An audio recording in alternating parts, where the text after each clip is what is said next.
Drop down below in the comments if you guys think that Marco Rubio is on fire, okay? Let me know your thoughts down below. At this point, Marco Rubio has proven himself to be the Terminator, okay?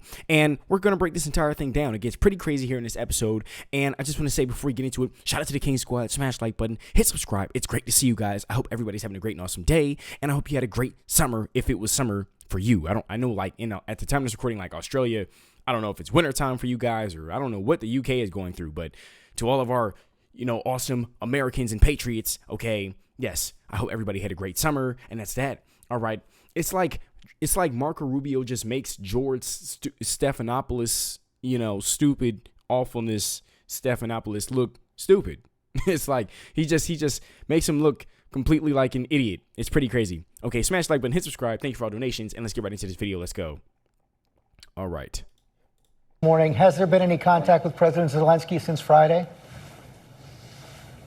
Well, I haven't had any contact with him since Friday. We had plenty of contacts with him, though. Plenty. I mean, he met in the last 10 days. He's met with the Secretary of Commerce. He spoke to the president on the phone, met with the Secretary of Commerce, met with me, met with the Vice President, met with our special envoy, and then was invited and came over on, he wanted to come over on Friday to sign this commercial deal. It didn't happen. So there's been plenty of contact with them. I've talked to the foreign minister several times, not since then. And we'll see moving forward. I think the last line in the president's Truth Social post is the one to focus in on, and that is, we'll be ready to re-engage when they're ready to make peace, which is clearly what the president's goal is here. He's trying to get Russia to the table to see if there's a way to bring about an end to this conflict. That's his goal. That's his only goal. That's his centralized focus.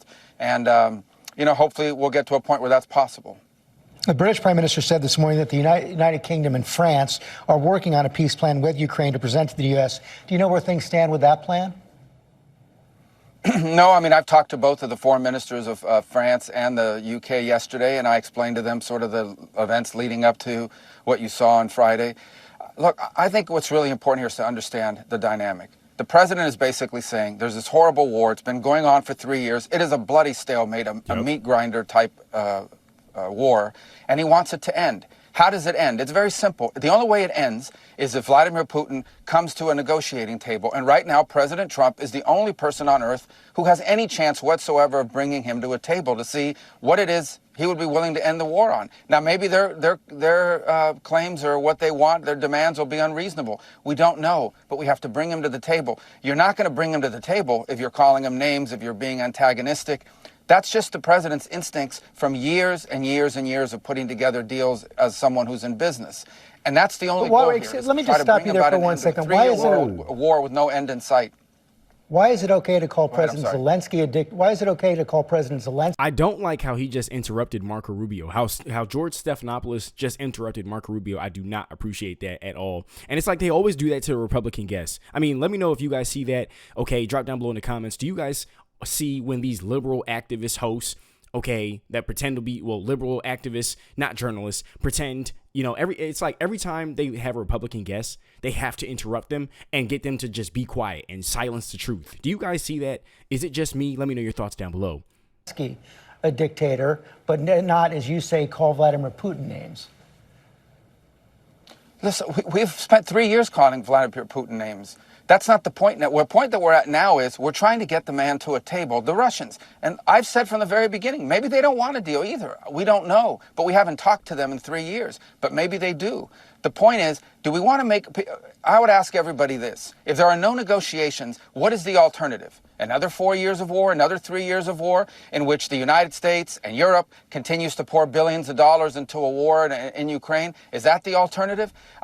I've asked every foreign minister I meet with, tell me your idea of how this turns out. Most don't have a plan. A few have said, well, let's give them another year of fighting. A year from now, a year later, after another year of death, another year of destruction, then maybe Putin will be ready to negotiate at that point. That doesn't sound like a good plan to me, and it certainly is not a plan the president's on board with. It's not just about getting people to the table. It's about keeping agreements that are made. And that was one of the points that President Zelensky was making in the Oval Office on Friday, is that Vladimir Putin has not kept the agreements that were made in the past. Wasn't he right about that? But what is moving forward is the question, not the past. No one here is claiming Vladimir Putin is going to get the Nobel Peace Prize this year, or that he should be the man of the year of the Humanitarian Association. What we're arguing here is he has a very large country. They're in full war footing. They're cranking out weapons now at a war footing pace. And we need to figure out, is there a way to get them to stop the war? And the only way you're going to do that is to get Russians engaged in negotiations, something the Europeans haven't been able to do, the Biden administration wasn't able to do or didn't even try. That's the goal here. It's that simple. Can we try to sit with them and figure out whether there's anything, what are the Russians' demands? Under what conditions would the Russians be willing to stop this war? And as I said, we don't know what those are because we haven't talked to them in 3 years. That's the singular goal here, is to try to bring about an end to this conflict, and it begins by getting them to the table. Ultimately, like any truce, like any peace agreement anywhere in the world, those things will have to be enforced, they'll have to be enduring, there'll have to be safeguards put in place. Everybody understands that. But it begins with the first step, and that is engaging them to see if it's even possible. Because if it's not possible, then what we're looking at is a protracted stalemate with thousands of people dying, billions of dollars pouring in, and more death and destruction. And that's not something the president wants to be a part of. He's made a shout out to Marco Rubio as well. I gotta say, I'm very surprised. Like, to be honest, I'm very surprised. But at just Marco Rubio's intelligence and how brilliant he is. And I got to say, he's really shown himself to be an awesome Secretary of State. Okay, drop down below in the comments if you guys think that Marco Rubio is an awesome Secretary of State. Okay, let me know your thoughts about that down below. And it's like he's really stepped up and shown his worth and shown his intelligence and his passion for the country. And I think Marco Rubio's been a great asset to the Trump team. Okay, let me know your thoughts about that down below in the comments. Do you guys agree? What are your thoughts on Marco Rubio? Do you think he could improve? Are you impressed with how he's performed this far? And what are your thoughts on George Stephanopoulos? Okay, do you think he needs to retire? Let me know your thoughts down below. Okay, I think that guy needs to go. Okay, and but you're gonna see this whole thing explode. It's gonna get crazier. All right. And would you guys vote for Marco Rubio? That's another thing I'm always interested in knowing. I always like to ask that to you guys, and see how you guys feel about Marco Rubio. Let's get back into it. Let's go. very clear. Aren't those talks feasible only if the United States is willing to also provide security guarantees to Ukraine? That was the point that President Zelensky was also making in the Oval Office. Well, the security guarantees, which I actually like to call deterrence is all contingent upon there being a peace. Everybody's saying security guarantees to secure the peace. You first have to have a peace. We don't even know if the peace is possible. And this was understood by the Ukrainians. It was explained to them repeatedly. And that is, here's our strategy. We're trying to get Putin to a negotiating table. Let's not everyone knows the history here, the back and forth. We understand that. We all understand that. But the question now is, can we get them to a table to negotiate? That's our goal. Don't do anything to disrupt that. And that's what Zelensky did, unfortunately, is he found every opportunity to try to Ukraine-splain on every issue. Then he confronts the vice president. When the vice president says, the goal here is diplomacy, he immediately jumps in and challenges the vice president. Well, what kind of diplomacy? So we all understand, okay, that Putin is not going to be an easy negotiator in this regard. We all get that. But we have to start the process to see if something is even possible. And I honestly am puzzled. I just don't understand. The Biden administration berated Benjamin Netanyahu and the Israelis, put all kinds of conditions and pressure on them to try to get a ceasefire. In this particular case, we've been nice by comparison. And all we're trying to do here is figure out whether a peace is possible. All these other things that people keep bringing up, that'll have to be a part of a negotiation. Right now, there is no negotiation. Shouldn't we at least try to see if there is a way to end this war in a way that's acceptable to both sides and is enduring and sustainable? How is that a bad thing? I really am puzzled why anyone thinks that trying to be a peacemaker is a bad thing. It's only a bad thing when it's Donald Trump trying to do it. When it's President Trump, it's absurd to me. Wow. Wow. I just love that. Okay. One of the things you see with Marco Rubio is he's definitely come a long way, and he's very smart and well spoken. And that's another thing that, I really think can really drive home the, him being the president. Do you guys think that Marco Rubio or JD Vance could keep MAGA going? Let me know your thoughts about that down below in the comments. Okay, I definitely think that Marco Rubio is an excellent Secretary of State. JD Vance is a great Vice President. Ron DeSantis has been a very effective governor as well. And, I definitely think that we'll have excellent choices in 2028. Okay, I think that the Republicans will be in power for a while. All right, especially with how the Democrats are moving. Democrats.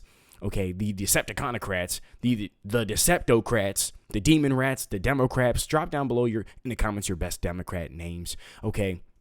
Especially the way they're moving and their energy and their actual hate for America and American citizens. I definitely believe that the Democrats are solidifying the Republicans in power for a long while, in fact. But let me know what you guys think down below, okay? And George's stupid awfulness, he just doesn't get it. He'll never accept the common sense that Marco Rubio is saying. George Stephanopoulos, there we go. Forgot his name for a second.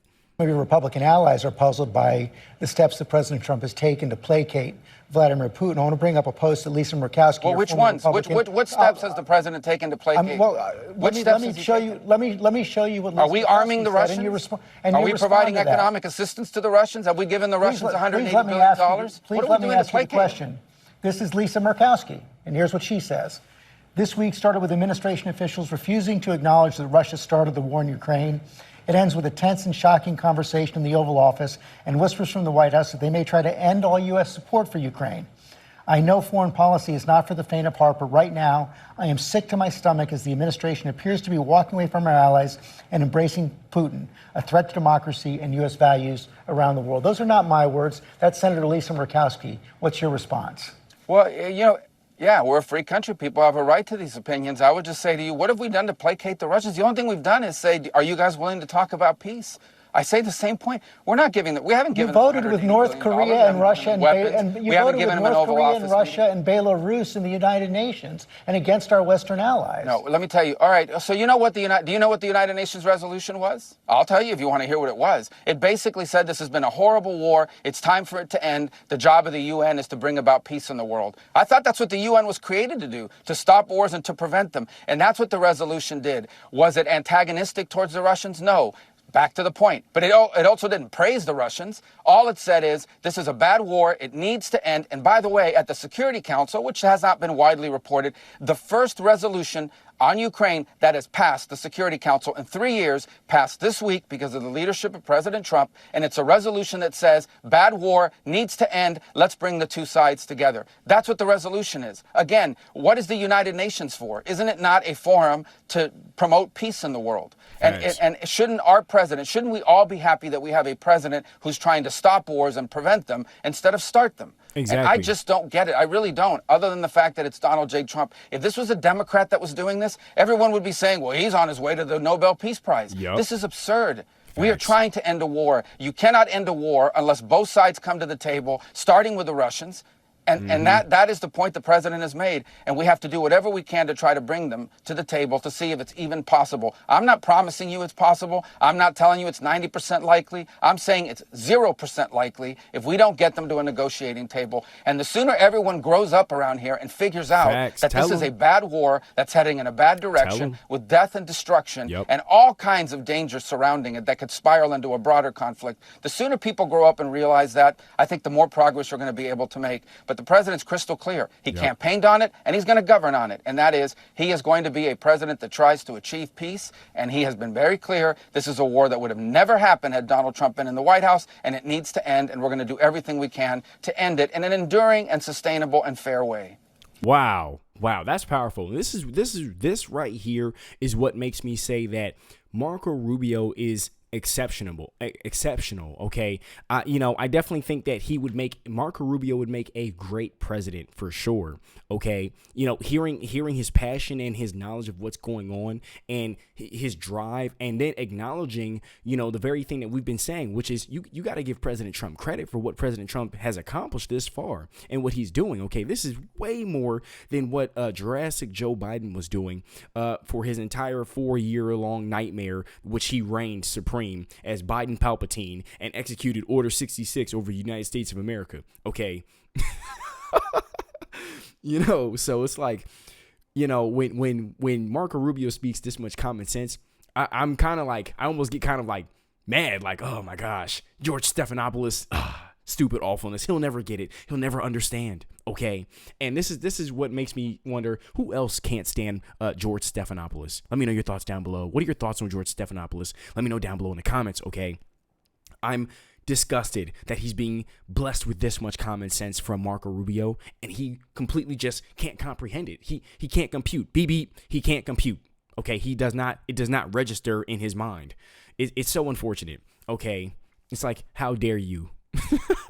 How dare you have the honor of having Marco Rubio, okay, Jedi Marco Rubio in your presence, and then you just are naive and just, oblivious to what he's saying. It's like, oh my gosh. Then you reject it. It's like, oh my goodness, these people are insufferable. All right. But hey, let me know your thoughts down below. Am I the only one that feels that way? What are your thoughts on it? I look forward to seeing what you guys have to say in the comments. Also, thank you for all donations. All the links to support the channel are down below in the description. Let's get back into the video. Let's go.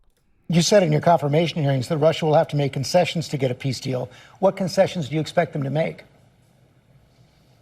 Well, why would I say that on a news broadcast? That's what negotiations are about. That's the problem here. Again, this is not a messaging exercise, okay? This is, can they get to a table? And then there's hard work to be done. You're absolutely right. I'm not telling you this is an easy peace deal. The Russians will give you a 30-minute lecture on the history of Ukraine and this, that, and the other. The Ukrainians have their own point of view. There's no doubt about it. But what peace deal in the history of the world has ever been easy? That's the hard work of diplomacy. That's exactly what the vice president was alluding to. That's what peace deals involve. You've covered this. You've been around for a long time. These conflicts are not easy to solve. But you can't solve them at all if you don't even have a process to try to solve it, if you don't have the parties at the table. And right now, that's been our goal. It's been explained crystal clear to the Ukrainians and the Europeans and everyone else who wants to know for weeks now. For weeks now. And the only thing they were told is, do not do things to derail it. And sadly, President Zelensky, couldn't contain himself in that regard.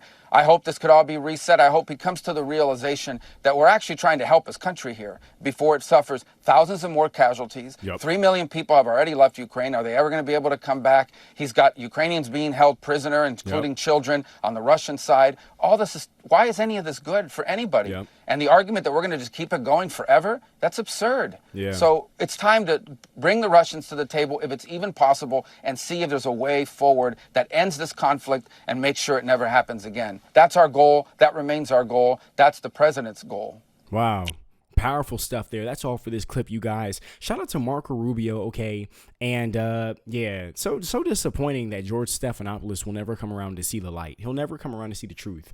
It's just sad. But let me know what you guys think about that down below in the comments. Okay, thank you for all donations. All the links to support the channel down below in the description. And thanks for tuning in. It's great to see you guys. Okay, I hope everybody's having a great and awesome day, drinking their water and staying hydrated and making their money legally, all that fun stuff. And yeah, I just think that Marco Rubio has proven to be super exceptional and brilliant, and like I stated previously, earlier in the video, very well spoken, very smart, knowledgeable, and passionate. Those are things that tell me that he would make an excellent leader. Okay, granted, I don't know. I don't know what the future holds, guys. I don't. But he definitely displays a lot of passion, drive, and consistency, and a lot of knowledge about what's going on, and he's on the side of truth, which I respect greatly. Okay, but let me know what you guys think down below in the comments. All right, thank you for tuning in. Thank you for all the donations. Thank you for all the support. It's great to see you. I always appreciate what you guys have to say as well. I really look forward to seeing what you guys think about everything said in this interview here, and I will see you in the next one. Peace.